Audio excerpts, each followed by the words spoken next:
الحمدللہ رب العالمین والصلاة والسلام علی سید الانبیاء والمرسلین وعلی آلہ واصحابہ اجمعین اما بعد فاعوذ باللہ من الشیطان الرجیم بسم اللہ الرحمن الرحیم ان الذین آمنوا وعملوا الصالحات سیجعل لهم الرحمن ودا صدق اللہ مولانا العظیم ان اللہ وملائکتہ یصلون علی النبی یا ایہا الذین آمنوا صلوا علیہ وسلموا تسلیما اللہم صل علی سیدنا و مولانا محمد وعلی آل سیدنا و مولانا محمد مبارک وسلم الصلاة والسلام علیکہ یا سیدی یا رسول اللہ وعلی آلکہ و اصحابکہ یا سیدی یا حبیب اللہ۔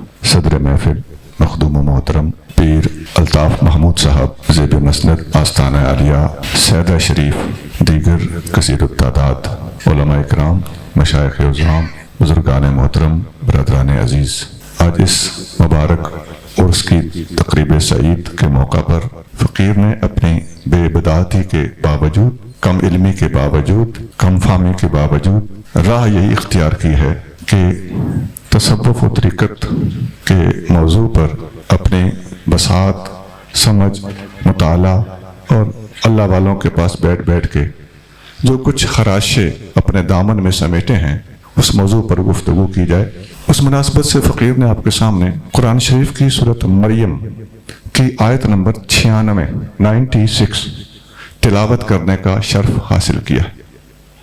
اللہ کریم جل شانہ فرماتا ہے ان الذین آمنوا وعملوا الصالحات، بے شک جو لوگ ایمان لائے اور نیک عمل کیے، سیجعل لهم الرحمن ودا، جلد ہی اللہ تعالیٰ ان کے لیے لوگوں کے دلوں میں ان کی محبت ڈال دے گا۔ اس آیت سے صاف لفظوں کے اندر ہی معلوم ہوتا ہے کہ جو اللہ کا بندہ ہوتا ہے، جس کا ایمان اور عقیدہ ٹھیک ہوتا ہے اور وعامل الصالحات، ایمان اور عقیدے کے بعد دوسرے نمبر پر وہ صالح اور نیک عمل بھی کرتا ہے، تو اس کو جو انعام عطا ہوتا ہے وہ یہ ہوتا ہے کہ اس کی محبت اللہ تعالیٰ لوگوں کے دلوں میں ڈال دیتا ہے۔ حدیث صحیح بخاری، صحیح مسلم، ترمذی اور بہت ساری کتابوں میں موجود ہے۔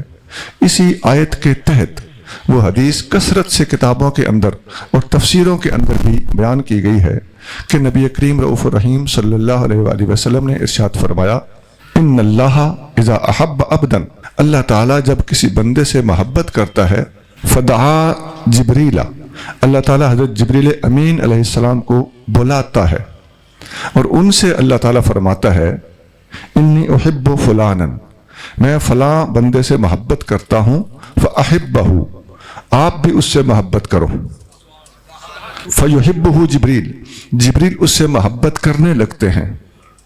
پھر آسمان میں اعلان کر دیا جاتا ہے کہ ان اللہ یحب فلانا فاحبوہ، اللہ تعالیٰ فلاں بندے سے محبت کرتا ہے، اے آسمان والو سب کے سب مل کر اس بندے سے محبت کرو۔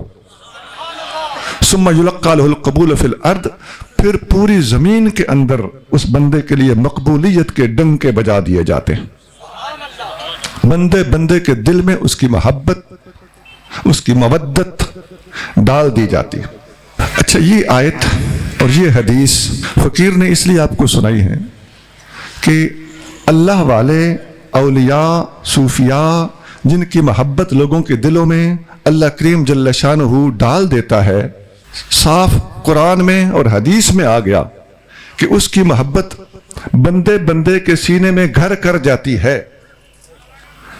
تو اب ہم جیسے لوگوں کا تبلیغ کرنا، جا کے تقریریں کرنا، کتابیں پڑھانا، یہ اپنے فیوز اور برکات سے خالی نہیں ہے۔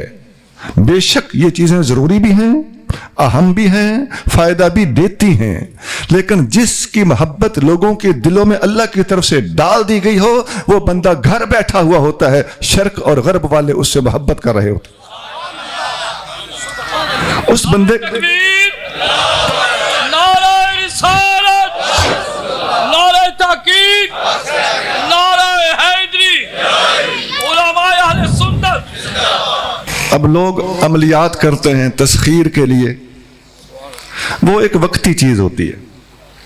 عمل کر کے جو مسخر کرتا ہے، وہ عمل جب ضائع ہونے پہ آتا ہے تو جس طرح وہ وقتی طور پہ مل جاتا ہے اسی طرح وہ فوری طور پہ زائل بھی ہو جاتا ہے. لیکن جب اللہ خود کسی بندے سے محبت کرتے ہوئے اسے پسند فرما لیتا ہے اور اپنے اذن اور عطا کے ساتھ اور اپنے حکم کے ساتھ اس کی محبت دنیا کے دلوں میں ڈال دیتا ہے تو اب اس کی محبت کو کوئی کسی کے اندر سے کھینچ نہیں سکتا. تو تسخیر کے جو مصنوعی طریقے ہیں ان کی مثال ایسے ہے جیسے نل کا گیڑ لو پانی نکال لو. لیکن جب اللہ کی طرف سے عطاؤں کے دروازے اور محبتوں کے عروج عطا ہوتے ہیں تو اس کی مثال ایسے ہے جیسے بارش ہو رہی ہو, اور بارش جب ہوتی ہے تو بارش سے مستفید ہونے والے کو کسی قسم کی محنت نہیں کرنا پڑتی اور کسی قسم کا نلکا نہیں گیڑنا پڑتا. صوفیاء فرماتے ہیں ایک وصول ہوتا ہے اور ایک قبول ہوتا ہے. وصول کا مطلب ہے وصول کرنا, کھچ کھچ کے کچھ چیز حاصل کرنے کی کوشش کرنا, اور قبول ہوتا ہے جسے اللہ تعالیٰ خود قبول کر لے اور وہ اپنی عطاؤں کے دروازے اپنی شان کے لائق اس پر کھول دے. تو وصول یہ عاملوں کا طریقہ ہے اور قبولیت یہ کاملوں کا طریقہ ہے. اور جب قبول ہو جاتا ہے, لفظ قبول حدیث کے اندر جو میں نے پڑھا ہے, ثم یلقى له القبول فی الارض, پوری کی پوری زمین کے اندر اس بندے کو مقبولیت حاصل ہو جاتی ہے.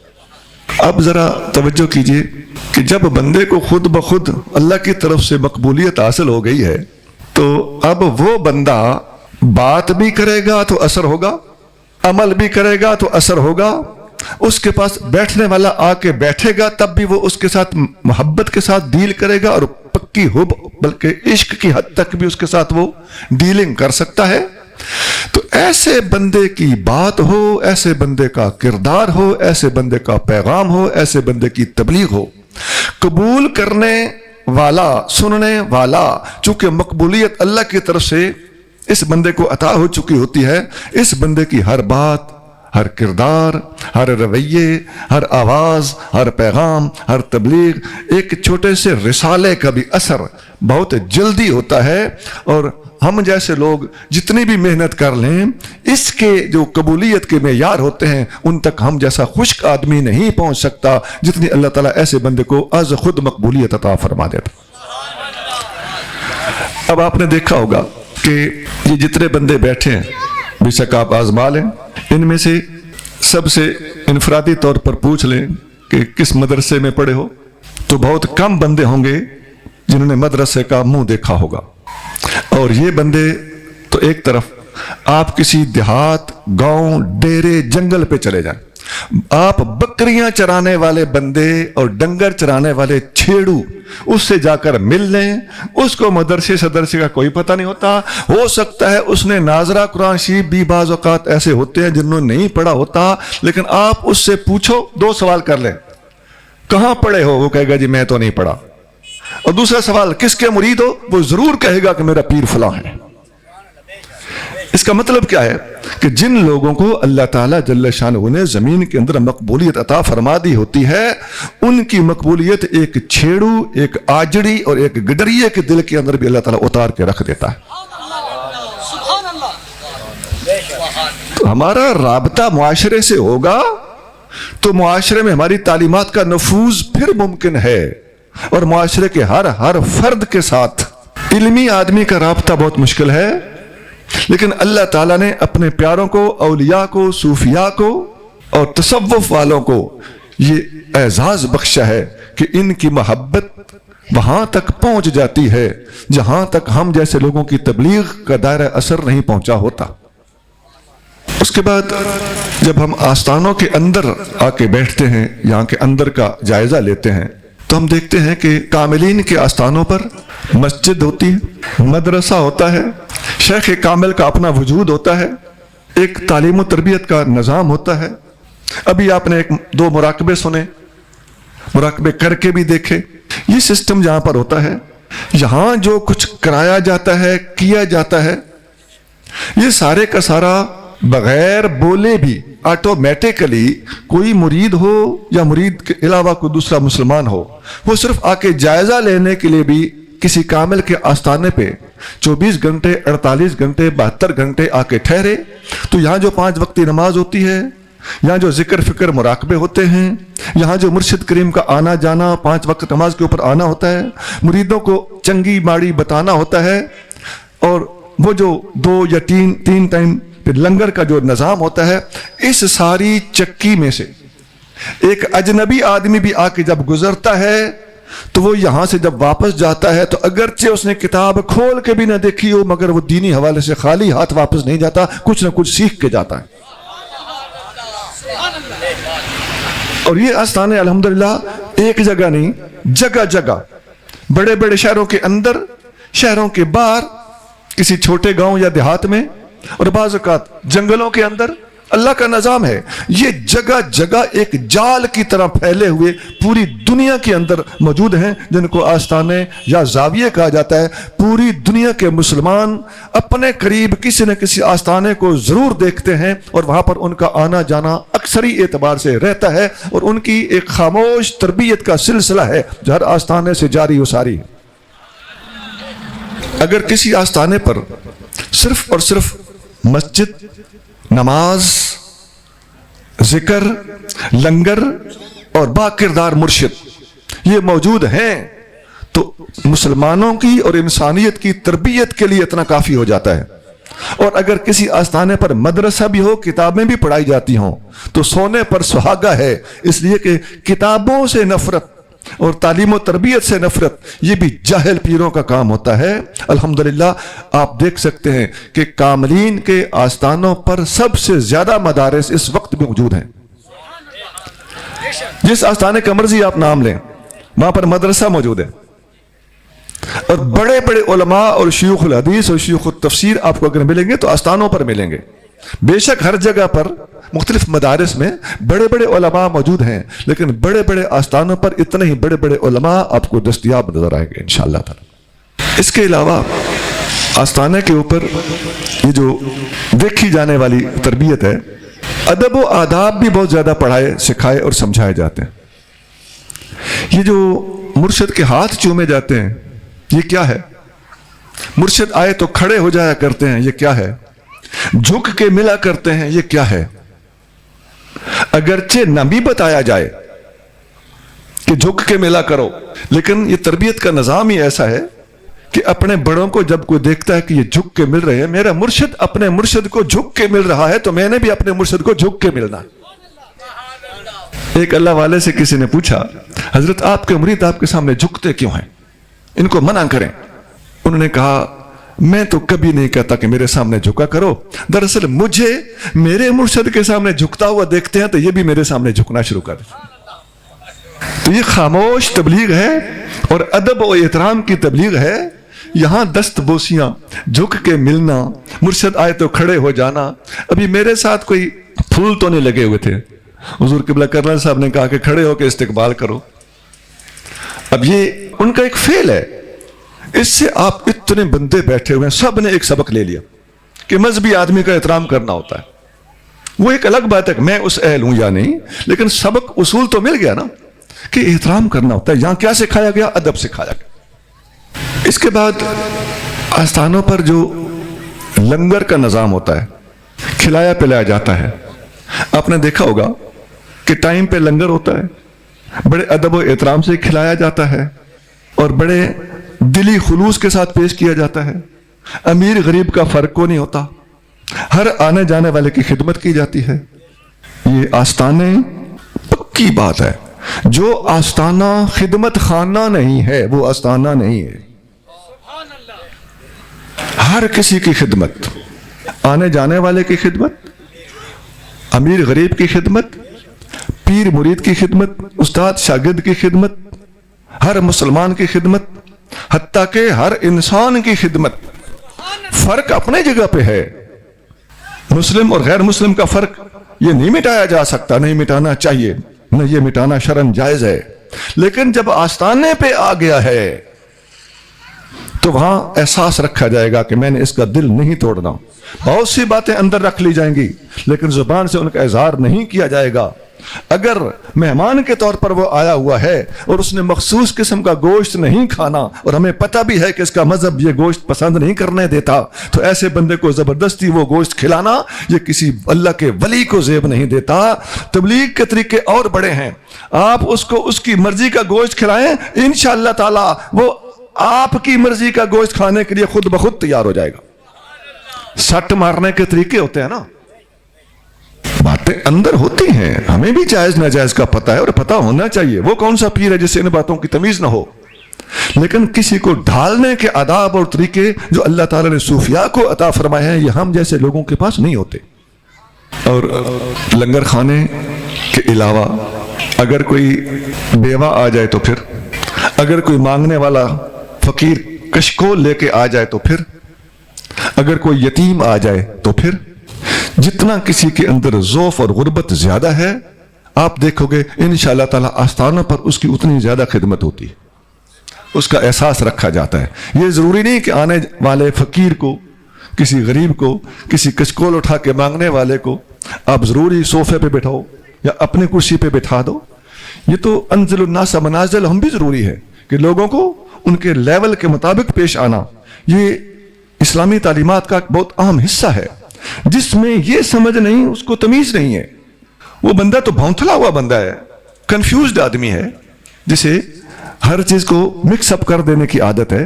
وہ ڈیلنگ جو اظہار ہوگا وہ ایک الگ چیز ہے، لیکن اندر سے جو اس کے ساتھ ہمدردی ہوگی وہ ایک جداگانہ چیز ہے۔ تو ہر کسی کے ساتھ ہمدردی سے پیش آنا، محبت سے پیش آنا۔ اور یہاں میں نے الطافیہ میں، آپ مجھے تھوڑا سا تعارف بھی کرا رہے تھے پچھلے دونوں، کہ یہاں پر الحمدللہ الطافیہ فاؤنڈیشن کے اندر جو تعلیم و تربیت کا ایک اہم گوشہ ہے وہ یتیموں کی پرورش ہے، اور یتیم بچوں کو اچھے ہائی لیول پر اور کمیشن تک دلانے تک کی سوچیں آپ کے ذہن میں موجود ہیں، اور وہ ایک پلانڈ طریقہ کار ہے جس کے اوپر آپ نے عمل درآمد شروع بھی کر دیا ہے۔ تو یہ سن کر مجھے اور بھی خوشی ہوئی۔ یتیم کے بارے میں خاص طور سے اللہ کریم جل شانہ قرآن شریف کے اندر جگہ جگہ یتامہ والمساکین کا تذکرہ کرتا ہے کہ مال زکوٰۃ ہو، مال صدقات ہو، آپ کی اپنی فیورز ہوں، ان کے لیے اللہ تعالیٰ یتیموں کا لفظ مسکینوں سے بھی پہلے قرآن شریف کے اندر جگہ جگہ استعمال کرتا ہے۔ یہ اس کے حقدار ہیں۔ فَأَمَّا الْيَتِيمَ فَلَا تَقْهَرْ، یتیم کے اوپر کبھی قہر نہ کرنا، اس کے اوپر جلال اور غصہ نہ دکھانا، اس لیے کہ یتیم کا دل پہلے ٹوٹا ہوا ہوتا ہے۔ اگر اس نے غلطی کی بھی ہے تو اس کے اوپر اتنا جلال دکھانا جس سے اس بچے یا اس بچی کا دل مزید ٹوٹ جائے، اللہ تعالیٰ اس سے منع فرما رہا ہے۔ فَأَمَّا الْيَتِيمَ فَلَا تَقْهَرْ، اس پر قہر نہ کر۔ قہر کب کیا جاتا ہے؟ جب اس سے کوئی نہ کوئی خطا صادر ہوتی ہے۔ وہ حقدار قہر کا ہوتا ہے، یعنی جلال اور غصے کا حقدار ہوتا ہے، مار پٹائی کا حقدار ہوتا ہے، ڈانٹ ڈپٹ کا حقدار ہوتا ہے، لیکن اللہ نے اس کے حقدار ہونے، اس کے خطا کر چکنے کے باوجود ڈیل کرنے والوں کو سبق دے رہا ہے نبی کریم صلی اللہ علیہ وسلم کے توسط سے کہ آپ نے یتیم کے اوپر قہر نہیں کرنا۔ ٹوٹے ہوئے دل اللہ تعالیٰ جل شانہ کو بہت پسند ہیں، اور کسی کا دل توڑنا ایک حدیث قدسی ہے حضرت موسیٰ علیہ السلام نے، یہ کتاب الزہد میں امام احمد بن حنبل نے نقل کی کہ اے اللہ میں تجھے کہاں پاؤں، این اجدک، اللہ نے جواب دیا حضرت موسیٰ علیہ السلام کو اس اعتبار سے یہ حدیث قدسی، اللہ نے جواب دیا عند المنکسرۃ لقلوبہم، لوگوں کے دلوں کے ٹوٹنے کے وقت مجھے وہاں پاؤ گے۔ جب دل ٹوٹتا ہے میں وہاں ہوتا ہوں۔ میں سادہ لفظوں میں ترجمہ کرتا ہوں، اگرچہ اس پر کوئی علمی اشکال ہوتا ہو تو وہ وارد نہ کریں، کیونکہ میں سمجھانے کے لیے جملہ بول رہا ہوں۔ اللہ تعالیٰ ٹوٹے ہوئے دلوں میں رہتا ہے۔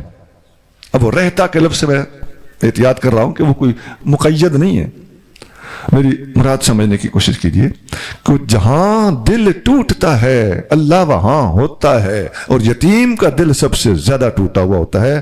نہ اس کی ماں ہے نہ اس کا باپ ہے، اگر ماں ہے تو باپ بہرحال نہیں ہے جس نے سر پہ دست شفقت رکھنا ہوتا ہے۔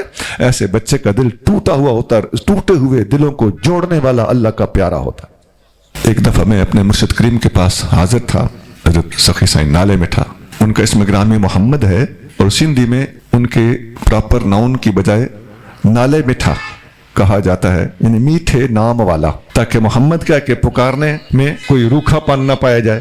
تو یہ سندھیوں کا اپنا ایک ادب کا انداز ہے۔ تو سائیں نے میرے ساتھ کوئی گفتگو جاری تھی تو میں کوئی واقعہ سنانے لگا. تو میں نے کہا فلاں بندے نے مجھے یہ لفظ بولا تو میرا دل ٹوٹ گیا. میں ایک سرسری گفتگو کر رہا تھا. جب میں نے بولا نا میرا دل ٹوٹ گیا تو میرے مرشد کے فرمانے کہ ہائے ہائے ہائے ہائے. یہ دل ٹوٹنا ان کو اتنا دل پہ لگا, ان کو چوٹ لگی کہ یہ چیز نہیں ہونی چاہیے. اولیاء صوفیاء تو حق پر ہونے کے باوجود کسی کی بات کو برداشت کر جاتے ہیں جب تک کوئی بڑا فساد نہ ہو رہا ہو, معاشرے کے اندر کوئی بد عقیدگی بد عملی پھیلنے کا اندیشہ نہ ہو. اپنی ذات تک, باہمی گفتگو کی حد تک, مناظرے کی حد تک, ایک بندہ بحث کرنے آیا اس کمرے میں بیٹھنے کی حد تک اگر کوئی گفتگو ہوتی ہے تو اللہ والوں کا ہم نے طریقہ کتابوں میں پڑھا ہے کہ وہ جیتنے کی کوشش نہیں کرتے تھے, وہ اس بندے کو جتا دیتے تھے. ہمارے آستانے پہ آیا, یہ خوش ہو کے جائے گا, یہ کیا کہے گا مجھے حضرت صاحب نے لاجواب کر کے بھیج دیا ہے. جتن ہر کوئی کھیڈے تے تو ہارن کھیڈ فقیرا, جتن دا مل کوڈی ہوندا تے ہارن دا مل ہیرا. حضرت گرامی, میں عرض یہ کر رہا تھا کہ یتیموں کا دل ٹوٹا ہوا ہوتا ہے. اور ارأیت الذی یکذب بالدین, کیا تم نے اس بندے کو نہیں دیکھا جو پورے کے پورے دین کو جھٹلا رہا ہے. فذالک الذی یدعو الیتیم, یہ وہ بندہ ہے جو یتیم کو دھکے دیتا ہے. تو دین کو جھٹلانے والوں کی ایک خاص عادت بتائی گئی ہے کہ یہ یتیم کو دھکے دیتے. تو گویا یتیم کو دھکے دینا اور پورے کے پورے دین کو جھٹلانا یہ بہت قریب یا یتیم کو دھکے دینا پورے دین کو جھٹلانے کی ایک جز اور اس کی ایک فرع قرار دیا گیا ہے. اسی طرح حدیثوں میں آتا ہے, حدیثیں اس موضوع پر کثرت سے موجود ہیں. ایک مشہور حدیث صحیح بخاری وغیرہ میں موجود ہے, مسلم میں بھی ہے. نبی کریم صلی اللہ علیہ وسلم نے فرمایا آنا وکافل الیتیم فی الجنت ہاکذا وجمع بین السبابۃ والوسطی. نبی کریم صلی اللہ علیہ وسلم نے ارشاد فرمایا کہ میں اور یتیم کی پرورش اور کفالت کرنے والا بندہ جنت میں ان دو انگلیوں کی طرح ہوں گے. نبی پاک علیہ السلام نے شہادت کی انگلی اور درمیانی انگلی کو ایسے اوپر اٹھا کر دکھایا اور ثم فرج بینہما شیئا, اور ان دو انگلیوں کے درمیان نبی کریم صلی اللہ علیہ وسلم نے معمولی سا ہوا گزرنے والا فاصلہ رکھا. یتیم کی پرورش کرنے والا جنت میں ایسے ہوگا, میرے ساتھ ایسے ہوگا. تو مجھے یہ سن کر اور دیکھ کر بہت خوشی ہوئی. اور یہ ہم نے دیکھا ہے کہ اسلامی ادارے جتنے اور یا آستانے ہیں, شاید کہیں اور بھی ہو, میرے نوٹس میں یہ پہلی بار آیا ہے کہ اس طرح کا کام کسی آستانے پہ ہونے لگا ہے. مجھے خود اس پر رشک آیا کہ کیوں نہ ہم اس نیک کام کو کاپی کریں. ایک ہوتا ہے حسد, ایک ہوتا ہے رشک. تو جس سے سبق سیکھا جائے اس کے ممنون احسان ہوتے ہوئے, یہ کریڈٹ اس کو دیتے ہوئے کہ آپ نے ہمیں یہ انیشیٹو دیا ہے, تو اس کا شکریہ ادا کرتے ہوئے ہم بھی اگر نیک کام کو کاپی کریں تو یہ اللہ کے ہاں پسندیدہ ہے. تو میں اس بات کی بہت زیادہ حوصلہ افزائی کرتا ہوں. آپ حضرات سے بھی میں درخواست کرتا ہوں کہ الطافیہ فاؤنڈیشن کو معمولی چیز اور معمولی ادارہ نہ سمجھیں. اسلام کا نمائندہ ادارہ ہے اور انسانیت کا ہمدرد ادارہ ہے اور یتیم بچوں کا پرورش کرنے والا ادارہ ہے. اور صرف روٹی کپڑا اور کھانا پلانا نہیں ہے, بلکہ یہاں ان کو باقاعدہ تربیت دی جائے گی اور آگے ان کو فوج میں اور اہم اداروں میں بھرتی کرایا جائے گا. اور نام کیا ادارے کا بچوں کے جو جہاں ان کو پروموٹ کر کے بھیجنا ہے, کیڈٹ کالج. کیڈٹ کالج میں بھیجنا ہے. تو کیڈٹ کالج میں تو ہمارے جیسوں کے بچے نہیں جا پاتے, یا ہمیں پتہ نہیں ہوتا, یا ہماری اپروچ نہیں ہوتی, یا ہمارے بچوں کا وہ لیول نہیں ہوتا. تو یتیم بچوں کو جو پرورش دے کر کیڈٹ کالج تک لے جائیں گے تو ایسی شخصیت اور ایسے ادارے کی ہمیں قدر کرنی چاہیے, اور جہاں تک ہو سکے ہمیں اس ادارے کے ساتھ مکمل کوآپریٹ اور تعاون کرنا چاہیے. خیر, یہ تو میرا اپنا ایک جذبہ تھا جو میں نے ضمناً عرض کر دیا. میں بات کر رہا تھا کہ آستانوں کے فیوز اور برکات یہ پوری دنیا کے اندر پھیلتے ہیں, اور آنے جانے والے کچھ پڑھیں یا نہ پڑھیں بہرحال یہاں سے تربیت لے کر جاتے ہیں. کئی دفعہ کراچی میں جی اعلان ہو جاتا ہے جی طوفان آنے والا ہے, اور اچانک خبر آتی کا رخ بدل گیا. وہ کچھ بھی نہیں ہے, اس علاقے کا ابدال ساحل سمندر پہ جا کر 2 نفل پڑھتا ہے, اللہ تعالیٰ پورے کے پورے طوفان کا رخ بدل دیتا. حدیث شریف میں آتا ہے, مصنف ابن ابی شیبہ, یہ حدیث کی کتاب ہے, اس میں حضرت بلال بن حارث مزنی رضی اللہ تعالیٰ عنہ کا ایک واقعہ لکھا ہوا ہے. یہ صحابی ہیں حضرت بلال بن حارث. حضرت بلال حبشی اور ہیں, یہ بلال بن حارث اور صحابی. اس میں آتا ہے کہ آپ فرماتے ہیں میں نبی کریم صلی اللہ علیہ وسلم کے روضہ انور پر حاضر ہوا. ان دنوں میں قحط پڑا ہوا تھا, بارش نہیں ہو رہی تھی، فصلیں نہیں ہو رہی تھی، ڈنگر سوکھ چلے تھے، قحط پڑ چلا تھا، غلہ نہیں تھا۔ میں روضہ انور پہ حاضر ہوا تو میں نے وہاں پر دعا کی کہ یا رسول اللہ اپنی امت کے لیے دعا فرمائیے، بارش ہو جائے، ہم تو بھوک سے مر چلے۔ آپ واپس آئے، رات کو سوئے، نبی کریم صلی اللہ علیہ وسلم کی زیارت خواب میں ہوئی۔ آپ علیہ السلام نے فرمایا بارش ہوگی، حالات سدھر جائیں گے، ہم نے دعا کر دی ہے، اور آپ جب صبح اٹھو تو جا کے، اس وقت حضرت عمر فاروق رضی اللہ عنہ حکمران تھے، صبح جا کر عمر سے ملنا اور عمر کو میرا سلام کہنا اور کہنا احتیاط کریں۔ وہ گئے، صبح اٹھے، فاروق اعظم کے پاس گئے، حضور صلی اللہ علیہ وسلم کا سلام عطا فرمایا۔ یہ بھی بتایا کہ آقا کریم صلی اللہ علیہ وسلم فرما رہے ہیں کہ عمر سے کہنا احتیاط کرے۔ فاروق اعظم نے یہ جملہ سنا تو رونے لگے اور کہنے لگے میرے ماں باپ قربان ہوں، میں تو اپنی طرف سے پوری کوشش کر رہا ہوں۔ اب یہ حدیث مصنف ابن ابی شیبہ کی جلد نمبر 12 ہے، صفحہ نمبر 32 ہے، یہ جو پرانا چھاپا تھا، سند اس کی صحیح ہے۔ اب اس پہ ذرا غور کریں۔ پہلی بات تو یہ کہ قحط پڑا تو حضور کے روضے پہ جا کے عرض کیا، یہ ایک صحابی کا عمل ہے۔ پتہ چلتا ہے کہ نبی کریم صلی اللہ علیہ وسلم کے روضے کے اوپر مشکل کے وقت جا کے اپنی فریاد اور حاجت پیش کرنا یہ صحابہ کرام کی سنت۔ نمبر 2، رات کو آقا کریم صلی اللہ علیہ وسلم نے خواب میں مہربانی فرمائی۔ اس سے پتہ چلتا ہے کہ نبی کریم صلی اللہ علیہ وسلم کو جا کے صرف عرض ہی نہیں کیا تھا، حضور صلی اللہ علیہ وسلم نے سن بھی لیا تھا اور سمجھ بھی لیا تھا۔ اب کراچی کا ایک گزرا ہے، وہ اس قسم کا تھا کہ وہ قبروں سے فیض لینے یا اللہ والوں کی ان طاقتوں کو سمجھتا نہیں تھا۔ اس کے ماننے والے آج بھی ہیں آپ کے پاکستان میں، ادھر بھی کوئی نوجوان کھڑے ہو چکے ہیں، ہمیں پتہ ان کا بیک گراؤنڈ کیا ہے۔ اصل میں وہ بندہ ہے پیچھے۔ اب اس نے ایک کارڈ چھاپا ہوا تھا، بڑا عرصہ پہلے، میں اس وقت ینگ تھا، تو اس میں وہ اس نے 10 سوال بنائے ہوئے تھے کہ جب تم روضہ پاک پہ جاتے ہو تو تم اپنی بولی بولتے ہو، کیا نبی کریم صلی اللہ علیہ وسلم ساری بولیاں سمجھتے ہیں؟ اور جب 1 نہیں 2 نہیں 10 نہیں ہزاروں بندے وہاں پر اپنا سوال کر رہے ہوتے ہیں اور مختلف بولیوں میں کر رہے ہوتے ہیں، تو مختلف بولیاں سننا الگ، اور پھر مختلف لوگ ہونا الگ، اور مختلف قسم کے لوگوں کی فریاد بھی ایک جیسی نہیں ہوتی، مقاصد بھی اپنے ہوتے ہیں۔ یہ ساری جو تعدد ہے چیزوں کے اندر، یہ جو ورائٹی ہے چیزوں کے اندر، اشخاص کی ورائٹی، بولیوں کی ورائٹی، ضروریات کی ورائٹی، یہ ساری اس کو ملٹی پلائی کریں تو ایک نبی کریم صلی اللہ علیہ وسلم، اب وہ سوال کرتا ہے کہ وہ آپ کیسے سمجھتے ہوں گے، اور سمجھ کے پھر آپ اس کو سب کو ریسپانس کیسے دیتے ہوں گے۔ تو اس ایک واقعہ سے یہ ساری بات سمجھ آ رہی ہے کہ نبی کریم صلی اللہ علیہ وسلم کو اللہ کریم جل شانہ نے وہ مقام عطا فرمایا ہے جس چیمبر میں آپ تشریف فرما ہیں، اس کے اندر ہر چیز جب انٹر ہوتی ہے تو وہ ایک بن کے حاضر ہوتی ہے۔ نبی کریم صلی اللہ علیہ وسلم کو ہر کسی کو ریسپانس دینا، ہر کسی کی بات سن لینا، سمجھ لینا، یہ کوئی مشکل نہیں ہے۔ انما انا قاسم واللہ یعطی کی باریکیاں یہ ساری کی ساری چیزیں سمجھا کے رکھ دیں گی۔ دیتا اللہ ہے اور بانٹتے حضور ہیں صلی اللہ علیہ وسلم۔ خیر، مطلب یہ ہے کہ اس واقعے سے پتہ چلا کہ حضرت بلال نے جو کچھ عرض کیا تھا نبی کریم صلی اللہ علیہ وسلم نے سن لیا، سمجھ لیا، جواب دیا، اور پھر جو فرمایا کہ بارش ہوگی، تو اب قرآن تو کہتا ہے کہ بارش کا کسی کو کوئی پتہ نہیں کب ہوگی، لیکن نبی کریم صلی اللہ علیہ وسلم نے بتا دیا کہ اب بارش ہوگی، ایڈوانس بتا دیا کہ بارش ہوگی۔ اس کو آپ عذرائے اعجاز کہیں یا اس صحابی کی کرامت کہیں، یہ ایک الگ بحث ہے، لیکن بہرحال جس چیز کی یکسر نفی ہم لوگوں نے سمجھ رکھی ہے ویسی بات نہیں ہے۔ اللہ تعالیٰ جس پر چاہے جو چیز چاہے کھول سکتا ہے۔ اچھا، پھر جو نبی پاک علیہ السلام نے پیغام دیا کہ عمر کو جا کے میرا سلام دینا، اس میں ہمیں ادب پتہ چلتا ہے۔ اگرچہ نبی کریم صلی اللہ علیہ وسلم عمر فاروق سے بڑے ہیں، آپ مخدوم ہیں، فاروق ان کے خادم ہیں، لیکن پھر بھی جو اسلامی آداب ہیں وہ یہ ہیں کہ چھوٹا بڑے کے پاس جائے یا بڑا چھوٹے کے پاس جائے، چھوٹا بڑے کو پیغام بھیجے یا بڑا چھوٹے کو پیغام بھیجے، سب سے پہلے سلام پہنچانا چاہیے۔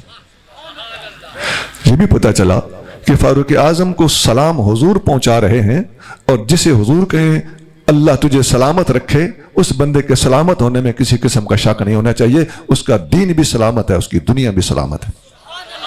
پھر نبی کریم صلی اللہ علیہ وسلم نے جو فرمایا کہ عمر سے کہنا کہ احتیاط کرے، بات یہاں پہنچانی تھی،